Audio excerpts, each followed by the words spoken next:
यहाँ पर मनीषा को न्याय दिलाने के लिए आई जी।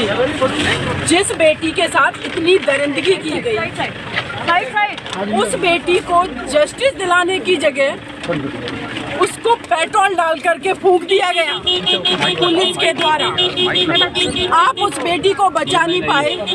लॉ एंड ऑर्डर आपका फेल था पूरी तरीके से। 8 दिन तक रेप का सेक्शन दर्ज नहीं किया आपने। जब उस बेटी ने अपना दम तोड़ दिया, उसके बाद किस वजह से आपने उस बेटी को पेट्रोल डाल के जलाया? हम बेटियों की डिग्निटी की कौन रक्षा करेगा? कानून नाम की कोई चीज या तो उन बेटियों को पेट्रोल डाल करके जलाया जाता है, जलाया गया। कौन है यहाँ से? उसके बाद आप देखेंगे एसिड छिड़का जाता है। आईडी नीचे करना जी वालों। जो लोग इस क्रिमिनल माइंडसेट के हैं वो एसिड छिड़कते हैं। पुलिस पेट्रोल छिड़क करके उस बेटी को मार देती है। उसकी आत्मा को मारा जाता है, उसकी डिग्निटी को मारा जाता है। मैं यहाँ इसलिए आई हूँ आप लोगों के माध्यम से देश के प्रधानमंत्री, उत्तर प्रदेश के मुख्यमंत्री और जो लोग भी इस रिस्पॉन्सिबल पद पे हैं उनसे मैं सवाल करना चाहती हूँ कि देश की 49% आबादी के लिए आज तक आप लोगों ने क्या किया है?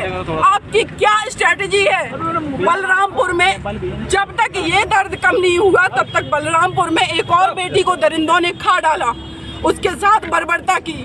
मैंने निर्भया को जस्टिस दिलाया, मैं मनीषा को भी जस्टिस दिलाऊंगी। कहाँ तक ले जाएंगी इस केस को? क्या आप केस लड़ने की बात कह रही हैं? बिल्कुल मैं केस लड़ने की बात कह रही हूँ। सुबह उनके भाई सत्येंद्र से बात हुई लेकिन वो क्लियर बात नहीं हो पा रही। वो लोग बहुत दुखी हैं, इसीलिए मैं यहाँ पर आई हूँ कि उस परिवार से मुझे मिलना है, उनसे बात करनी है और मुझे इस बेटी को न्याय दिलाना है। सबको रोका जा रहा है, मीडिया को सुबह से एंट्री नहीं दी गई। ये केस के अंदर SIT है, क्या आप जाने की कोशिश करेंगे अंदर? मैं बिल्कुल जाने की कोशिश करूंगी। देखिए, अगर लॉ एंड ऑर्डर फेल हुआ है तो वो आपके वजह से।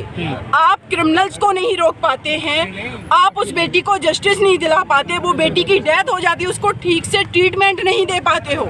और जब हम देश की बेटियां आवाज उठाते हैं तो उनको आप क्यों रोकेंगे? किसी से ये जवाब दीजिए, क्यों रोकेंगे? प्रशासन से बात हुई, हमारी जो CO है इस केस के इन्वेस्टिगेशन ऑफिसर, उनसे बात हुई है। SHO से मेरी बात हुई है और इस केस को मैं पहले से ही अपडेट ले रही थी, लगातार मेरी बात हो रही थी। जिस तरीके से इसमें CO जो खम सिंह है उन्होंने मुझे बताया कि मैडम हमने इसलिए अभी 376 एक्शन नहीं लगाया क्योंकि बेटी स्टेटमेंट नहीं दे पाई। जो बेटी वेंटिलेटर पे है, बोल नहीं सकती, लिख नहीं सकती, उसका मेडिकल कराना चाहिए था आपको, सारी चीजें क्लियर हो जाती। और आपने क्या किया? फॉरेंसिक टेस्ट के लिए भेज दिया। एक इस देश के अंदर फॉरेंसिक लैब कितनी है? 2-2, 3-3 महीनों में रिपोर्ट आती है। तब तक इस देश की बेटियां क्या इसी तरीके से मरती रहेंगी? ये सवाल है।